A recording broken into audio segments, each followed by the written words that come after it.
Nakita niyo yung taong yan, mga kababayan? Oh, yan. Pasilip-silip. Singag-ngag, mga kababayan. Andun. Oh, nagpunta sa Davao Oriental, mga kababayan, sa Manay. Sa Nalindulan. Pasilip-silip na naman, mga kababayan. Oh, inspection dito, inspection doon. At yung mga tao talaga, mga kababayan, parang, ay Diyos ko, kung inyong nakita kahapon, mga kababayan, yung reaksyon ng mga tao nung nakita si BP Sara na parang nagfiesta, mga kababayan. Eto kay BBM, mga kababayan, parang namatayan. At ang nakakatawa, ang sigaw ng mga tao doon sa malayo, mga kababayan. Duterte pa! Diyos ko Lord, panoorin niyo po ha. Oo. Oo. In fairness, mga kababayan, ang daming dalang photographer ni BBM, mga kababayan, at mga taga-video. Diyos ko Lord, lahat, grabe. Diyos ko. Mas marami pa siguro, mga kababayan, ang dalang camera kaysa sa ayuda. Ayan tingnan nyo mga tao, mga kababayan, ang lulungkot. Silip na naman. Silip siya, mga kababayan, dun sa tent ha. Ng COVID type. Tent pa yan ng COVID, mga kababayan. Binili ni Tatay Digong Duterte. Buti naman mayroong binili si PRRD niyan. Ikaw, mayroon ka bang bagong binili ng mga tent na ganyan para sa catastrophe? Ewan lang natin. Buti na lang, mga kababayan, naitago pa yung tent na nung panahon ng COVID. Usilit pa more. Kung doon sa Bogo, mga kababayan, pasilip-silip din siya sa doon sa Gumuhong Gusali. Dito, mga kababayan, silip-silip din siya. Ano sinisilip mo dyan, ngag?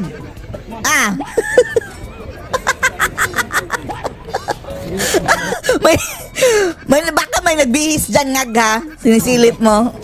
Ayan, mga kababayan, wala talagang sumigaw ng BBM, mga kababayan. Diyos ko Lord. Uy, presidente nyo yan, pansinin nyo naman. Kaway sa hangin. Siya na mismo ang kaway, Hindi man lang nag-wave back, mga kababayan. Hindi na lumabas, Hindi lumabas, mga kababayan, sa sa tent, ang mga tao. Kinawayan na ni BBM. Uy, talaga, ang sasimangot, mga kababayan. Pati bata, Uy, bata, presidente, Ayan, parang, Diyos ko Lord. At ang pagdating ni BBM, mga kababayan doon, ha? Tingnan nyo, Duterte ang sigaw.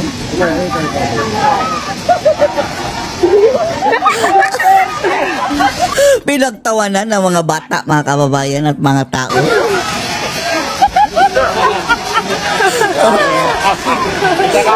Duterte! Pinagtatawanan ng mga ay nako, ngagba. Ano kasi ito si BBM parang hindi alam dumiskarte, no? Alam niyo ba, mga kababayan, ang binida na naman, ha? Binida. Yung 20 bigas niya, Lord, para lang ipamukha talaga, mga kababayan, ng mayroon talagang 20. At wag ka, mga kababayan. Diyos ko.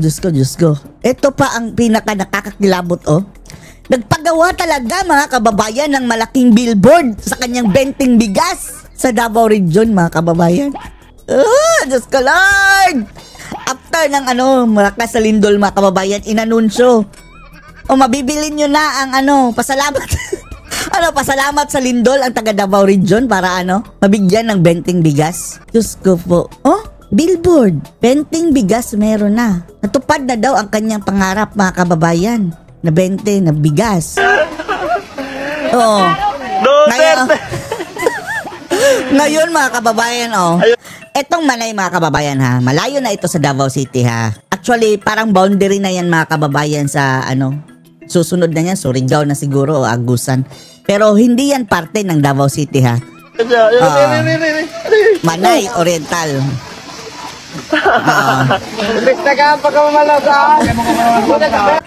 Natawa na lang sila, mga kababayan. Oh. Huli man lang yan. Pinapauwi na nila mga kababayan. Kung ang iba mga kababayan, sa Luzon, laging kapag may sakuna, laging ang tinatanong, nasaan ang Pangulo? Nasaan ang Pangulo? Etong Visayas at Mindanao mga kababayan, ang tanong, bakit siya nandito? Si Bangag. Ayan ang dami.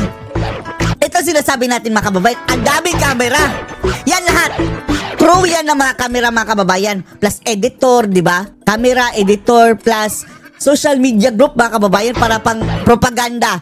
Hindi kayo naniniwala? Ayan complete with all the cameras mga kababayan, Diyos ko Lord. Tapos, edit.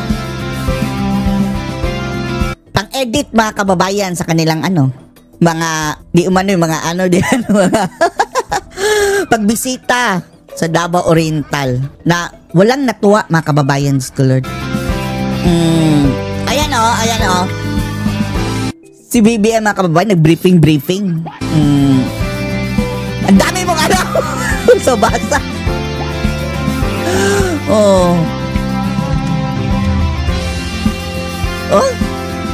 Ngayon pa lang nag-meeting mga kababayan ha. BBM, supposedly, automatic na yan, di ba?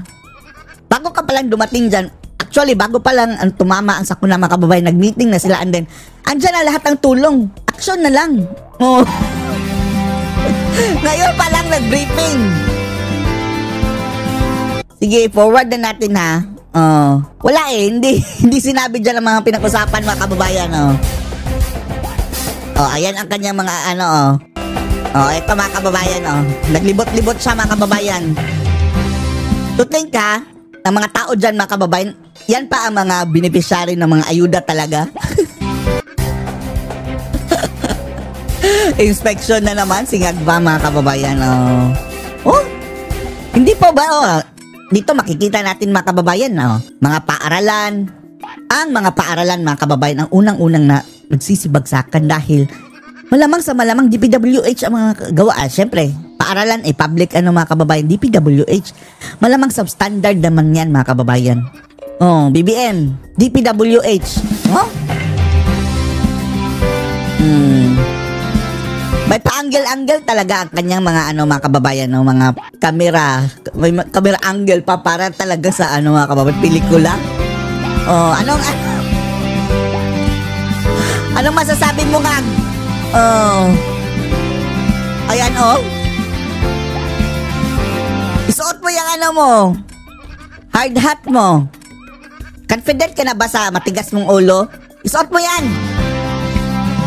Ayaw magsuot ng hard hat mga kababayan. Siguro matigas ang ulo nito. Hindi natatablan siguro ng mga kababayan delikado yan Baka biglang numindol mga kababayan, mayroong mga debris na lilipad. Dapat mag hard hat ka. O baka mapatulad tayo doon sa vlogger yung bogo ginanyan. Mag hard hat ka. Sige, mag hard head ka na lang. Ay nako. Ayan na naman, turo-turo na naman mga kababayan. Yan ang yan ang trademark talaga ni BBM sa tuwing may noong mga ganito mga klaseng mga kababalagan, mga nasisira, biglang naging structural engineer mga kababayan. Yan. Ang nangyari dito sa ang design ganyan. Ay nako nga.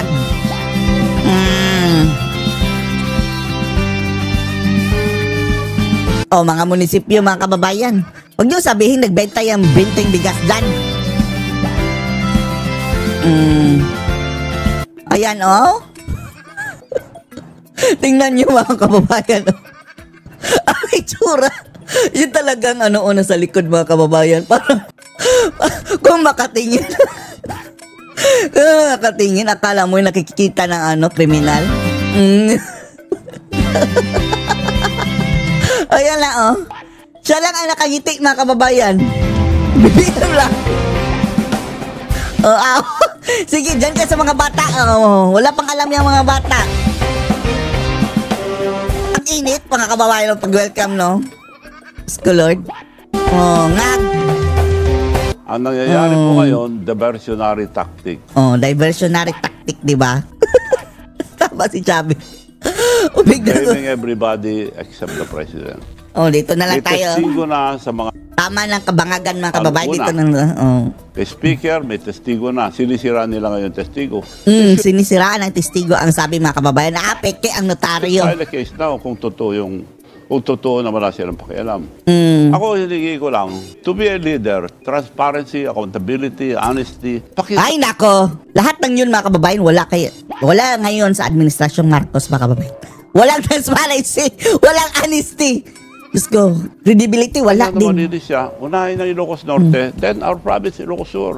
Then, para malaman, nagtataka na ako dahil the Diskaya family nabigyan ng 31 billion within 3 years, the term of President Marcos. Ito lang, 22, 23, 24, 31 billion. Oh, 31 billion mga kababayan. Isa pa lang yan Isa lang yan, kontraktor na yan mga kababayan. One of the many na mga kababayan napapaboran.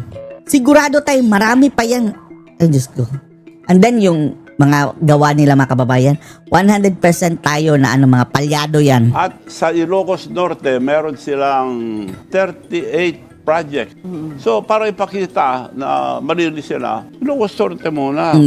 Dahil ang dami ng sinasabi ng tao doon. May mga ghost projects po ba sa Ilocos Yun ang Norte? sabi, To kaya your knowledge? yung mga ICI, dapat doon na sila pumunta para to give credible to the president. Kumbaga, tumutulong lang ako. O bakit din nila unahin yun para maniwala tayo kay presidente? Are you saying na dapat maklear din na walang kinalaman si Congressman Sandro Marcos? Ayun mga kababayan. Napakaraming nagsasabi mga kababayan na si Chavit na mismo ang nanguna ang daming ghost project sa Ilocos Norte. Yun nga sinasabi. Yun na nga sinabi ko. Ang project ni Diskaya all over the country is 31 billion. 31 billion. 31 billion. Pero meron pong nadiskubre din na kalakaran sa construction dito sa mga contractors na nagpapahiram lang ng lisensya o yung tinatawag nilang royalty. Well, Palagay niyo po whatever ba it is. sa Diskaya na pupunta lahat yan or may royalties din sila? Grabe na nga nangyayari, ghost project na eh. At ito lang panahon ni BBM, 546 billion ang flood control. Wow. Half a trillion. Ang napunta kay Diskaya, 31 billion. Oh, grabe Ano no? napunta sa Ilocos Norte, yun lang, pakita nila na malinis. Kung malinis, bakit sila hindi inuuna yon? Para to give credible to mga sinasabi ni President Marcos. Well, nung nangyari po itong 3 years na malaking pondo na punta sa flood control, ang chairman of the Committee on Appropriations is Congressman Zaldico. Pero hindi pa po siya umuuwi. Palagay niyo po ba? Uuwi Nasaan si Zaldico? Congressman Zaldico? At bakit hindi na lang kinancel po yung passport niya para ma-force Yun siya nga umuwi? dapat, kinakancel na. Now, nasaan sila Kasuhan sana. Una, kasuhan na. ngayon? Nasa labas na. The speaker, hindi na makita. Hindi Umalis na po ba mahagilap. si Speaker Martin? Nagsabi siya na Malamang mga kababayan, lumayas sa yung animal na yung tambalos-dos na yun. handa daw siyang humarap sa ICI. Ba't di sumaharap ang ngayon? So, iba na ang sinasabi yung Malacanang ngayon. Alam ko, babanatan uli nila dahil ayaw nilang paalala sa taong bayan. Kaya, ang gusto ko lang malaman, ang mga kababayan, wag tayo po maniwala na dinadivert na, binubudol na lang tayo. Binubudol. Water of flood control. Iba naman. Lahat ang department. Alam nyo mga kababayan, ang parang post balita, tatapusin na daw ang flood control. Sabi ni Erwin Tulfo, di ba siya na ang in charge? Tatapusin na daw ang investigasyon sa flood control sa Senado. Doon na daw sila mga kababayan sa iba. Ay nako, wala pa nga natapos doon mga kababayan. Ay nako Lord. Erwin Tulfo mga kababayan. Meron problema eh. Bago matapos lahat yan, wala na sila, matapos na. Ngayon, may ebidensya, demanda nila kung totoo sila. Paalala ko lang mga kaibigan, aking mga kababayan. Ngayon, ibig sabihin ko na ito dahil total, babanatan na naman ako ng hindi totoo. Marami silang pera eh, kaya nagagawa lahat. Pero sinasabi ko na, kung may totoo sa mga sinasabi nila, pakukulong ako. Now, paalala ko lang, nung inimbita ako ni Senator Amy Marcos to help BBM to to be the Vice President.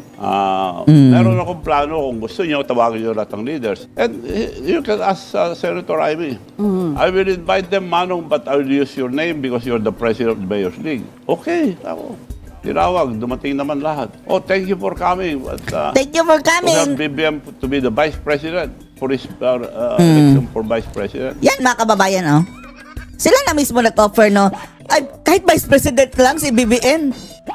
Basta tandem lang daw ni Sara, mga kababayan, delikado din yun, di ba? Kung naging Vice President, mga kababayan, si BBM, baka may gagawin sila kay Sara na masama, mga kababayan. And then, sigurado nang singagba. Susunod. At Manong Chavez sa plan, Manong, can you explain your plan? Yun lang. Sinabi ko na, to cut the story short, nobody could beat Sara at that time. Nobody. Ito po yung nasabi nyo na sa amin na pinagsama nyo Yes. sila eventually. Pero ang plano, Grabe talaga ang doon, mga kababayan, no? Budol. Kaya nasabi ni Tatay Digong parang nagtataka sila why people are fascinated with this idiot na si BBM, mga kababayan. Bakit hangang-hanga daw ang mga tao dito kay BBM? Ano na daw nagawa nito, mga kababayan? wag tayo Oo nga, no, mga kababayan. No? Ano nga bang nagawa ni BBM? Ang ating tinatanaw dati, mga kababayan, ang nagawa ng kanyang ama. Hindi natin alam na si BBM iba pala sa kanyang ama, mga kababayan. Oh, nasaan na yung kanyang promise na windmill? Maging papel na windmill, mga kababayan. Walang nagkatotoo. mag-file ng vice. Kung vice ang gusto mo. Yes. Marami kang banat sa'yo dyan, maalala lahat yung record nyo ako. President muna, wala kang makakalaban except Sara. Pag nag-file si Inday Sara, you have to slide down. I have the leverage to talk to Sara to be your vice, ikaw vice president. Protected ka Pero na. nung Manong Chavez, nung tumakbo po si President Bongbong Marcos nung 2022, sinabi niyo rin later on na hindi malinaw kung na-clear na ba niya ang connection niya sa kay Janet Napoles. Oh, ano nangyari dyan, mga kababayan, sa kaso niya Wala. Napoles? Nasabi. Oh. Hindi, nandito nga eh. Wala. Kaya, ako, nung You mean hindi when I po decided na-clear? to Oo. help them, Yeah. What was the connection you were talking about with respect to Janet Napoles? well, when I decided to help them, akala ko lilinisin na yung pangalan ng tatay nila. Second chance, no? Sinayang ni BBM, mga kababayan, second chance talaga. Para maalala ng ating kababayan, gusto ko lang ipaalala. Hindi na second chance sa nakawan, mga kababayan, at korupsyon. Good Lord. Dahil siguradong babanatan na naman ako, might as well. Dapat sililisin ang pangalan ng tatay nila. Oh. And you're Nakakahiya showing po to ito. us It is this. correct. Yan, oh, Guinness. Kinuha talaga, mga kababayan, ni Chavit ang Guinness na, ng mga Marcos, mga kababayan, award. Guinness World Record. Greatest robbery of a government. Guinness World Record gives Ferdinand Marcos Sr. a title of greatest robbery of a government. Ayan, sa Guinness yan. Guinness Ferdinand Book of Marcos Records. Sr. Sabihin nga fake news yan. Andyan yan sa Ano Guinness. po, nakalagay dito, a title for the greatest The robbery, greatest of, robbery a of government. government. Nakakaya po ito. Kaya akala ko lilinisin na nila. Ngayon, dinagdagan. At mga kababayan, mukhang mas grabe pa ito ngayon. Nilamangan pa, mga kababayan, ang kanyang tatay. At huwag natin kalimutan, naging senador din si BBM. The same. Hindi nagbago. Oo nga, no? Corruption pa rin, mga kababayan, involved in Napoles. Nagdemanda rin ng Hanggang naging plunder. presidente. Oh. Plunder. Ito po yung, so this is what you were talking about, na hindi niya pa na-clear niya yung connection niya. Oh, with- anong nangyari dito, no? Oh. Sige, kasuhan nyo ang GMA News kung fake niyan. Dati-dati, 200 million pa lang, mga kababayan. Ngayon, trillion na ang pinag-uusapan. Budget ng Pilipinas. This Napoles. was back in 2016, nagkaroon ng plunder charges Yes. against Si then Napoles. Senator Bongbong Marcos. Si Napoles, nakulong na. Si Bongbong, wala pa. Ano pong nangyari sa kaso na to? Si Jinggoy nakalabas na. Si Enrile nakalabas na. Kinuha pa, mga kababayang advisor. Ayun, na-advisean, mga kababayan, ng matindi. Presidential advisor, mga kababayan, nakasuhan ng plunder. Tapos ngayon, anong nangyari ngayon? Well Hindi advised. ko din maalala kung nagkaroon ng plunder against Yes. Senator Bongbong Marcos. Bongbong Marcos sued for plunder. Over Bongbong corporate scam. nagdag. He uses Ganggag-nag. fake organization para mapadala yung 205 million pork barrel. Ano Paalala ko lang ito mga kababayan na hindi na nagbago Hindi nagbago. si BBM. Akala ko nilinisin yung pangalan tatay nila. Lalong dinumihan ang bad record, mga kababayan. Hindi, mas malaki pang ginawa. This is the Oh. biggest scam. Yes. Ghost project na eh. Eto na, mga kababayan, na No. biggest talaga. Wala na, tinalo na niya ang Marcos Sr., mga kababayan. At hindi nila madideny yan dahil inacknowledge na yan, pati ng US, mga kababayan, inacknowledge na ang pervasive, ang term nila, pervasive, malawakang korupsyon sa ating bansa. Pati ang Korea, mga kababayan, inacknowledge na rin yan ng leader ng Korea. Salita, ganito, blaming everybody. Kung wala siya Except himself. Yan ang kaululan, no? Blaming everybody except siya. Na siya ang ugat niyan, mga kababayan. Demanda niya yung nandun na. Demanda, subukan niya, demanda yung pinsan niya. Dabay siya. Kaya ayaw gawin. Sa Dabay. palagay niyo po ba, hindi ever mapapatawag si Speaker Martin sa I don't ICI? think so. Kung sincere sila, patawag nila. Pwedeng mapatawag pero lulutuin, mga kababayan. Lulutuin. Pakita nila. Bago nila ako banatan ulit. Ito si Chavit, walang. Hahanapan pa nila itong gusot, mga kababayan. Pero wala na silang mahanap Palagay niyo po ba gagawa ng paraan para maibalik dito si Congressman Zaldico? Aabot ba tayo sa I don't think po so. yung passport niya pag hindi siya kusang bumalik? Dalawang bagay yan. Pinagtago na nila. Kung mahuli man, sasabihin nila sila hero. Pero yun nga siya sabi siya naglabas dahil may maglalabas na dahil talagang hindi na mapigil. Hindi na mapigil that time. So, binensyon niya, flood control, bahiya kayo. Nakalimutan niya kasama. Kasama siya dahil eto, record. Ang flood control, mga kababayan, 546 billion. Half a trillion ng flood control. Sa Half a panahon lang ni trillion. BBM. Not to mention, mga kababayan, yung ayuda. In 2 years, di ba? Trillion ata yun, mga kababayan. Di ba 500 billion nung una. 2024 ata yun. Then 2025, 595. Yun ang sabi sa news eh. So trillion din. Ang Ilocos Lord. Norte, 10 billion ang flood control nila. Ang napunta kay Diskaya sa Ilocos Norte, 2.7 billion. Sandro Marcos. Stricto mo yan. Yung bagong mayor nila na dapat hindi maging mayor dahil konsel pa lang, contractor na. Contractor. Pinilit maging mayor, maski na dapat disqualified, dahil contractor, meron na project. May project. Anong nangyari doon sa mayor na nanalo dapat? Kontrapartido? Kaya kumelected, na-evict mga kababayan. Tapos kumelected yung yung konsihal na ginawang mayor na kontraktor pala. 6 billion 500 project niya. Bakit paborito nila itong kontraktor na ito at sa Diskaya? Yun lang gusto ko Ayan kasama ni BBM mga kababayan, hawak kamay. Tama-sama tayong babangag muli, hawak Yun lang kamay. gusto ko maklear para maniwala tayo sa kanila. Nasaan ang sabi ni BBM mga kababayan, sama-sama tayong babangong muli? Walang mga kababayan, walang plataforma, walang vision sa except isa lang sentence mga kababayan ang paulit-ulit na sinasabi, sama-sama tayong babangong muli. Hanggang ngayon, sinasabi pa rin, bumangon ba tayo? Lalo tayong nalugmok. Bakit po hindi niyo ito ibigay sa Blue Ribbon Committee or sa ICI? Blue Ribbon, animal ang Blue Ribbon Tulpo. I-stop na mga kababayan ni Tulfo, mga kababayan, ang flood control na Move on na daw sa ibang issue. Para po maimbestigahan. Sinabi ko, ICI, wag na kayo lumayo. Punta kayo sa Ilocos Norte, then Ilocos Sur, kami lahat imbestigahan nyo. Can you confidently Nagagalit say... sila pag sinabi kong Ilocos Norte. Sa Senate, binention lahat yung mga probinsya. Number 30 ang Ilocos Norte. Sila Diskaya, binention lahat. 29, 31, 22, 33, wala yung number 30. May nalampasan kayo, sabi sa Senate, hinanap. Wala. Meron pala, Ilocos Norte. Tapos, nagsara na, wala na. Are you saying meron pong effort to cover up when it comes to evidence that might point to the President? Sa Senate, binasa lahat ng probinsya except Ilocos Norte. But your son, you have a son po na nasa Congress. Yes. Yeah, sa Ilocos. Can you confidently say na sa son niyo po, sa district niya, walang mga flood control, walang involvement din yung sarili niyo pong anak? Binaimbestiga ko nga. ang aming lalawigan, pinimbestiga ko. Wala kami flood control.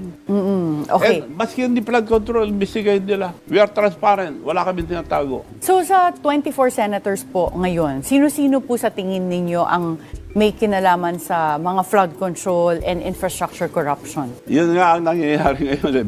Pinag-aaway-aaway ng mga senador, mga congressman, ilalaglag lahat ng mga kasama niya just to save himself. Just to save himself. Ginagawa ang Malacanang ngayon, diversionary tactic, mga kababayan. Diversionary tactic. Pabudol. By the time Budol! tapos na yung pinagagawa nila na ano, iba-iba na naman, wala na sila. Ang ano mga kababayan, ginagawa nila ngayon, ang mga animal na mga budol, kasabwat ang mga media.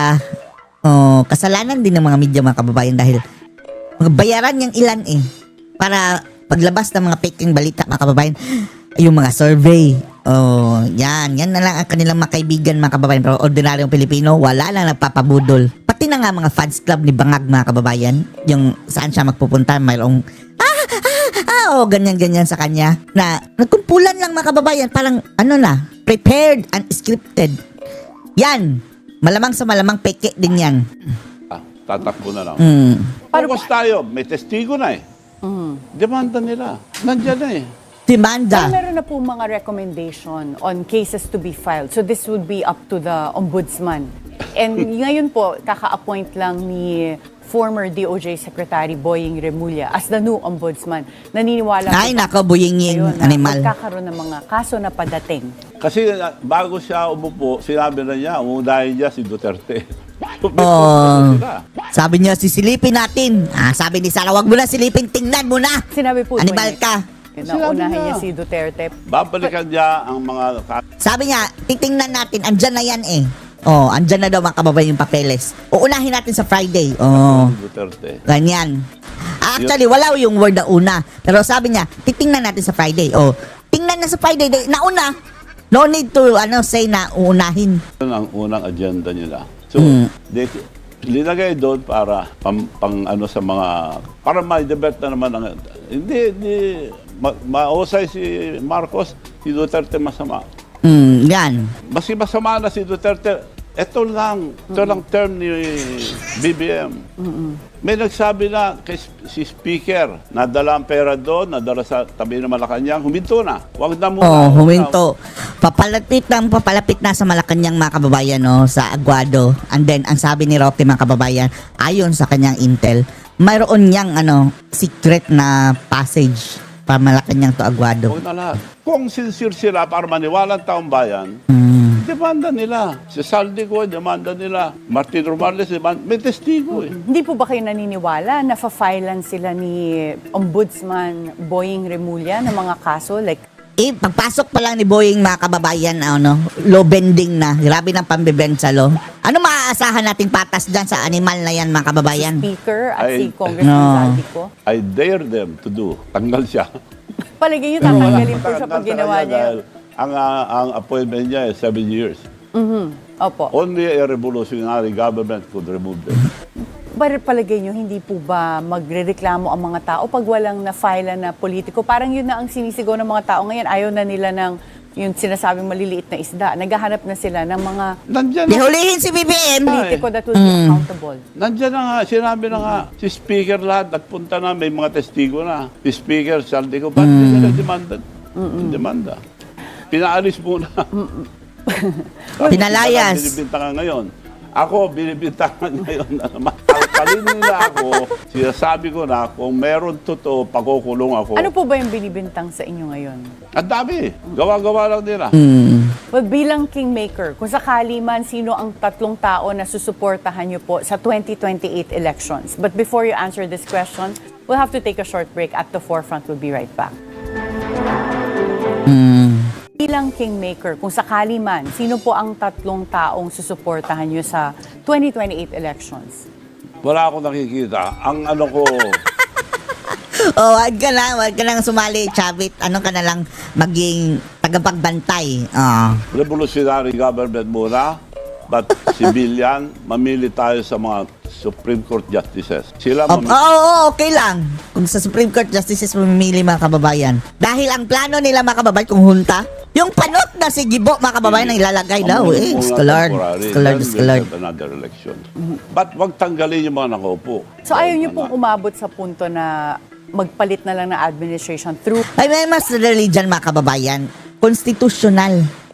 Let BBM resign. Let Sara take over. Or Yan. elect. Tapos ang problema ng bayan. Walang gastos ng eleksyon-eleksyon, mga hunta-hunta, people power na ganyan. Si BBM lang ang pag-resignin mga kababayan. Tapos ang problema Natural process na ng magkaroon Pilipinas. na ng eleksyon sa 2028. Si Sara na ang bahala dyan sa mga nakaupo ngayon. Na matapos itong termino po ni President Bongbong Marcos. Yun nga masama ngayon. Bakit natin tatapusin? Nandyan na nga yung testigo na kay Martin. I-file muna nila. Bakit natin papayagan na mga kababayan, wag tayong pabudol uli? Just recently Tatapusin po, na lang yan. Budol-budol. Hindi. Budol-budol. Tapusin Budol-budol. na yun yung mga issue. yung mga kaso po na Mga dapat kaso. ma-file. Okay. May testigo na eh. Anong ginagawa? Sinisiraan yung mga testigo ngayon. Sino man magsalita ganyan, sinisiraan. Noong ang buwan po, the administration urged the DOJ and PNP to examine whether some of your remarks are aligning or can be considered as inciting to sedition. Ano na pong nangyari dito? Meron po bang na-file? Hindi pa naman nakasuhan. Ako, I don't mind. Demanda nila ako. Ikulong nila kung gusto nila. Pero sasabihin ko totoo. Tapos yung mga kababayan, nagsabi lang ng headshot na dahil ang pinupunto niya mga kababayan, yung word na bogo or bogo, naka-point ulo ni Ngagba. Pinayla ng inciting to sedition. You're not worried na every time sinasabi niyo po na mag-revolutionary government ay pwede kayong sinasabi ko, the only way kasuhan. to change revolutionary government, magagandang batas natin walang nasusunod. Pag-file ka ng court, aabuti ng siyam-siyam. Meron mga kaso, may naka-parking fee. Wala na. Parking hanggang fee. mamatay yung testigo, hanggang mamatay yung nag-file, wala na. Oo nga yan ang style nila mga kababayan. Delay, justice delay, it's justice denied. Ang nakukulong yung mga malilito tao. Manong Chavit, Walang kwenta ang mga natin because of the implementation. We have good law. Bending the law. No such thing is mga kababayan, bending the law na bending tapos hindi breaking. The same thing, bending and breaking is pareho lang yan. Nilabag mo ang batas. Pero implementation, Dahil ang batas is tuwid mga kababayan. Walang bend-bend dyan. wala. Manong Chavit, nasabi niyo po dati na si President Bongbong Marcos nagka-Alzheimer. Na after niyo siyang tulungan na manalo bilang Pangulo, nakalimutan niya na kayo, nag-Alzheimer. Pero si Senator Amy Marcos po,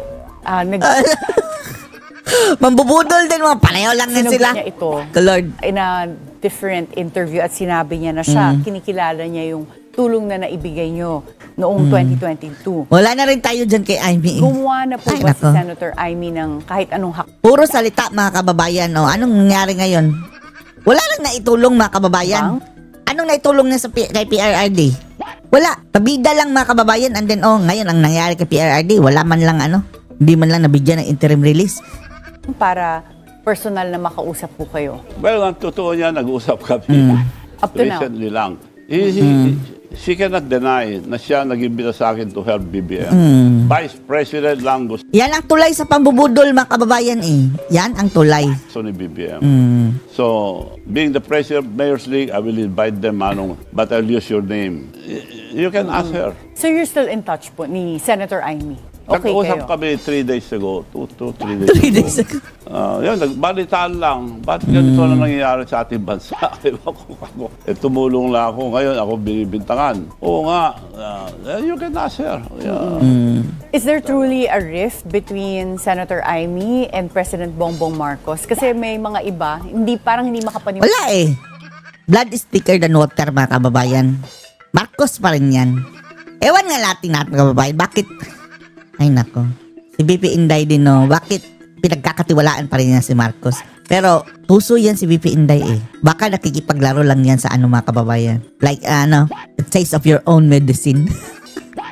Minangga mo kami dati.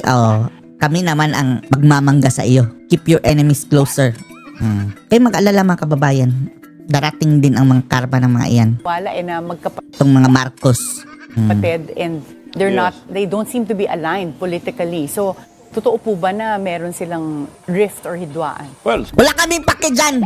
Away sila. sabi niya mismo na nagpapatakbo na ngayon, mga Araneta at So natanggal na ang Romualdez. Araneta na lang ang nagpapatakbo ngayon, mga kababayan daw. sa mga Romualdez, ang gobyerno. By Araneta, ang sinasabi ni Lisa! First lady. Okay. Yan, siya sabi niya. Yung pala- Hindi ako nagsabi, Opo. And Ay, nako. Ano masasabi niyo dito, mga kababayan? Post your comments below.